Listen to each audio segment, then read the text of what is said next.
kalian hari ini sehat dan semua keluarga kalian juga sehat ya? Anak-anak sudah siap untuk pembelajaran hari ini? Sudah? Wow, hebat sekali.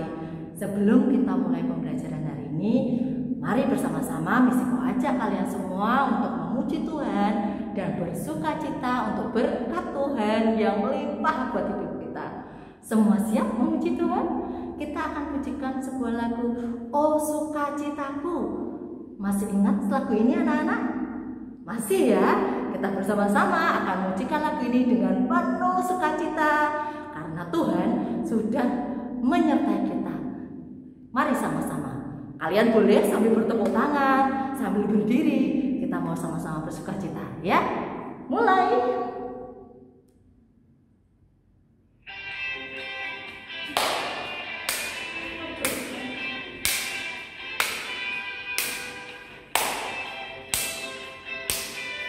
Boleh sambil gerakan badannya ke kiri ke kanan.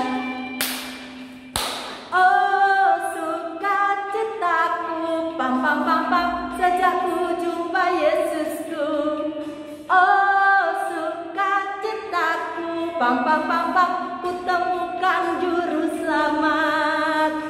Ia mengasihi aku, bahkan mati bagiku. Sukacitaku kini penuh. Kita katakan, padanya aku berserah, padanya aku berharap, pada Yesus Allah yang hidup.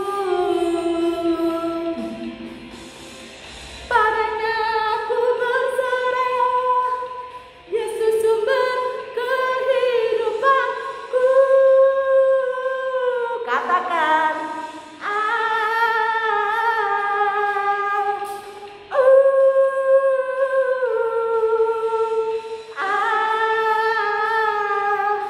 pam pam pam pam.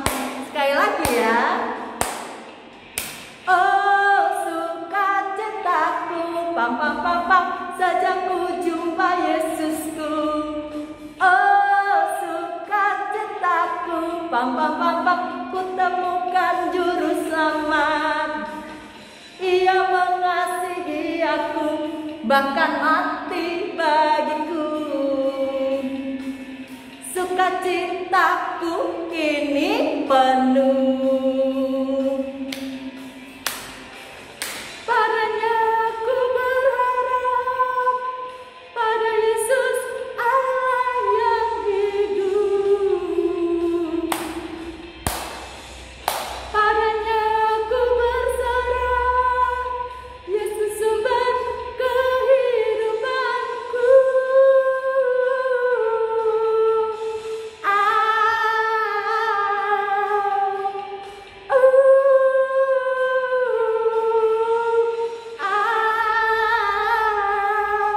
Pam pam pam pam. Haleluya.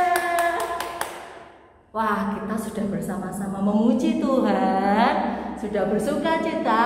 Sekarang saatnya kita semua mau duduk diam. Kita bersama-sama mendengarkan firman Tuhan. Sebelum kita mendengarkan firman Tuhan, mari Misiko ajak kalian semua melipat tangan. Kita mau tutup mata, kita mau berdoa ya. Tuhan Yesus, terima kasih untuk anugerah-Mu hari ini. Mari Tuhan, pimpin buat setiap pembelajaran kami hari ini.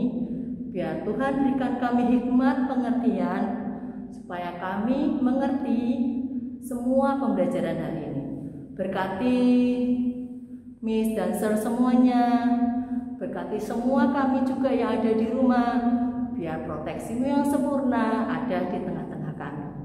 Terima kasih Tuhan Yesus. Dalam nama Tuhan Yesus kami sudah berdoa. Amin. Selamat pagi teman-teman, anak-anak yang luar biasa dan yang dikasihi Tuhan Yesus Kristus. Salam sehat dan salam sejahtera bagi kita semua. Pagi ini kita mau mendengarkan firman Tuhan dan kita juga mau menerapkannya dalam kehidupan kita sehari-hari. Tapi sebelumnya, mari kita berdoa terlebih dahulu. Tuhan Allah Bapa kami yang kami sembah dalam nama Tuhan Yesus Kristus. Terima kasih Tuhan, kami mengucap syukur untuk hari yang indah, hari baru yang Kau sediakan bagi kami. Tuhan, terima kasih untuk setiap berkat yang telah Kau berikan kepada kami, berkat kesehatan dan keselamatan bagi kami anak-anak-Mu semua. Tuhan, sebentar kami akan bersama-sama belajar, mendengarkan, dan belajar untuk melakukan setiap firman yang telah kami terima dalam kehidupan kami sehari-hari. Tuhan kiranya memberikan kami roh kebijaksanaan untuk kami dapat melakukannya dalam kehidupan kami. Terima kasih Tuhan, hanya di dalam nama Tuhan Yesus Kristus kami sudah berdoa dan mengucap syukur. Amin. Oke, mari pagi ini bersama-sama kita mau membaca di Yohanes 20 ayat yang ke-24 sampai 29. Kita mau belajar dari salah satu tokoh di Alkitab atau salah satu murid ya dari Tuhan Yesus Kristus, dari ke-12 murid Tuhan Yesus. Siapakah itu? Ada yang tahu? Ya, mari kita bersama-sama baca di Yohanes 20 ayat 24 sampai 29. Bisa dibuka Alkitabnya. Ya, dari judul perikop ini kita sudah tahu siapa tokoh itu, yaitu Thomas. Betul sekali, ya. Judulnya Yesus menampakkan diri kepada Thomas. Nah, kebanyakan orang ketika mendengar ataupun mengetahui tokoh Thomas di Alkitab ini, mereka pasti akan segera mengatakan, oh, murid Tuhan Yesus yang tidak percaya itu ya, murid Tuhan Yesus yang kurang beriman ya dengan gurunya ataupun dengan Tuhannya. Tapi benarkah itu semua? Apakah hanya semua kesalahan dari Thomas itu yang kita selalu ingat dan tidak ada hal baik yang dapat kita pelajari dari Thomas? Oke, sepertinya pagi ini Tuhan ingin menyampaikan sesuatu yang kita dapat pelajari dari tokoh atau dari muridnya yang bernama Thomas ini. Yuk, mari kita baca bersama-sama. Yesus menampakkan diri kepada Thomas. Tetapi Thomas, seorang dari ke-12 murid itu, yang disebut Didimus, tidak ada bersama-sama mereka ketika Yesus datang ke situ. Maka kata murid-murid yang lain itu kepadanya, "Kami telah melihat Tuhan." Tetapi Thomas berkata kepada mereka, "Sebelum aku melihat bekas paku pada tangannya, dan sebelum aku mencucukkan jariku ke dalam bekas paku itu, dan mencucukkan tanganku ke dalam lambungnya, sekali-kali aku tidak akan percaya." Oke, kita berhenti sebentar di sini ya. Kita mau bahas sedikit tentang tokoh Thomas ini. Di sini dikatakan kalau Thomas adalah seorang yang sifatnya atau memiliki sifat skeptis. Teman-teman adakah yang tahu apa itu skeptis? Ya, di sini dikatakan Thomas adalah seorang yang skeptis, tapi setia, lambat belajar, tapi jujur. Seorang yang menuntut suatu pengalaman pribadi.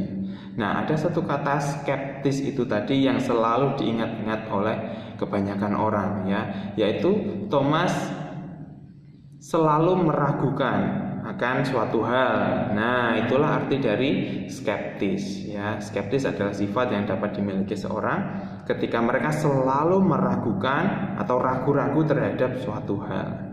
Nah, di sini Thomas memiliki sifat itu. Nah, apa yang Thomas ragukan ketika teman-teman atau murid-murid yang lain berkumpul di suatu tempat. Di situ Thomas tidak ada bersama-sama dengan mereka. Dan di saat yang bersamaan Tuhan hadir, Tuhan menampakkan diri setelah kematiannya. Ya, mereka melihat Tuhan hadir di sana, menampakkan diri kepada murid-murid yang lain, dan murid yang lain menjadi percaya. Tetapi Thomas yang pada saat itu tidak ada di sana, ketika murid-murid yang lain bersaksi kepada Thomas, ketika mereka berkata bahwa Thomas, kami melihat Tuhan, kami telah melihat Tuhan. Tetapi apa kata Thomas? Apa jawabnya? Aku tidak akan percaya sebelum aku mencucukkan jariku kepada lubang atau lubang bekas paku di tangan Tuhan Yesus, dan mencucukkan tanganku ke dalam lubang bekas di lambungnya. Ya, itulah yang dilakukan Thomas, sehingga kebanyakan orang berkata bahwa Thomas adalah orang yang tidak beriman, tidak percaya, seperti itu. Tapi di sini Tuhan tidak berhenti, ya. Tuhan tetap ingin semua muridnya untuk menjadi percaya kepada Dia setelah Tuhan Yesus bangkit dari kematiannya. Nah, kemudian kita bisa lanjutkan baca di ayat yang ke-26. 8 hari kemudian, murid-murid Yesus berada kembali dalam rumah itu, dan Thomas bersama-sama dengan mereka. Sementara pintu-pintu terkunci, Yesus datang dan Ia berdiri di tengah-tengah mereka dan berkata, "Damai sejahtera bagi kamu." Dan kemudian Tuhan Yesus, Ia berkata juga kepada Thomas, "Taruhlah jarimu di sini dan lihatlah tanganku. Ulurkanlah tanganmu dan cucukkan ke dalam lambungku. Dan jangan engkau tidak percaya lagi, melainkan percayalah." Nah, di sini Tuhan Yesus ingin bahwa sekalipun Thomas yang tadinya tidak percaya untuk bisa menjadi percaya, ya. Kemudian di ayat yang ke-29 kata Yesus kepadanya, ayat yang ke-28 dulu, ya, maaf. Thomas menjawab Tuhan Yesus, "Ya Tuhanku dan Allahku." Kemudian yang ke-29 kata Yesus kepadanya, "Karena engkau telah melihat aku, maka engkau percaya. Berbahagialah mereka yang tidak melihat namun percaya." Nah, di sini kita dapat mempelajari dari tokoh Thomas ini, ya, bahwa yang pertama kita harus percaya kepada Tuhan Yesus dalam kondisi apapun, ya.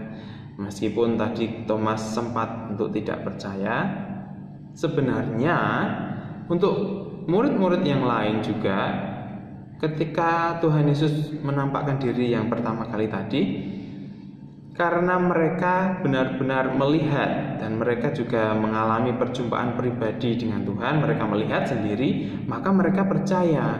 Tetapi kan waktu itu Thomas tidak ada bersama-sama dengan mereka, maka ya secara manusiawi itu hal yang wajar lah, ya, ketika kita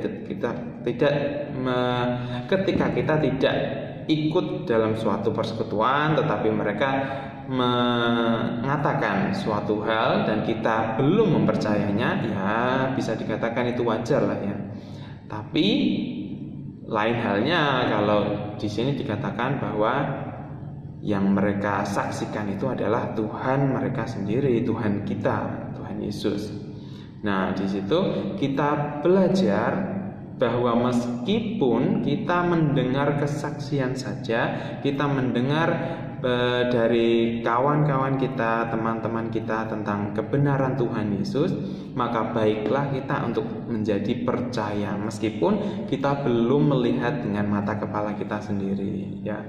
Dan yang kedua, Tuhan mau lewat cerita dari tokoh Thomas ini untuk kita tetap percaya bahwa Tuhan tidak pernah mengecewakan kita. Ya, bisa dilihat di cerita tadi bahwa ketika Thomas sendirian saja yang belum melihat kebangkitan dan Tuhan Yesus menampakkan diri kepada murid-muridnya tadi, tapi Tuhan Yesus tidak tinggal diam. Tuhan tetap ingin Thomas untuk menyaksikannya sendiri dan menjadi percaya kembali. Ya, dengan tadi Tuhan berkata bahwa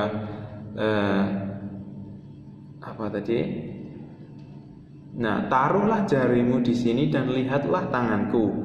Ulurkanlah tanganmu dan cucukkan ke dalam lambungku. Dan jangan engkau tidak percaya lagi, melainkan percayalah.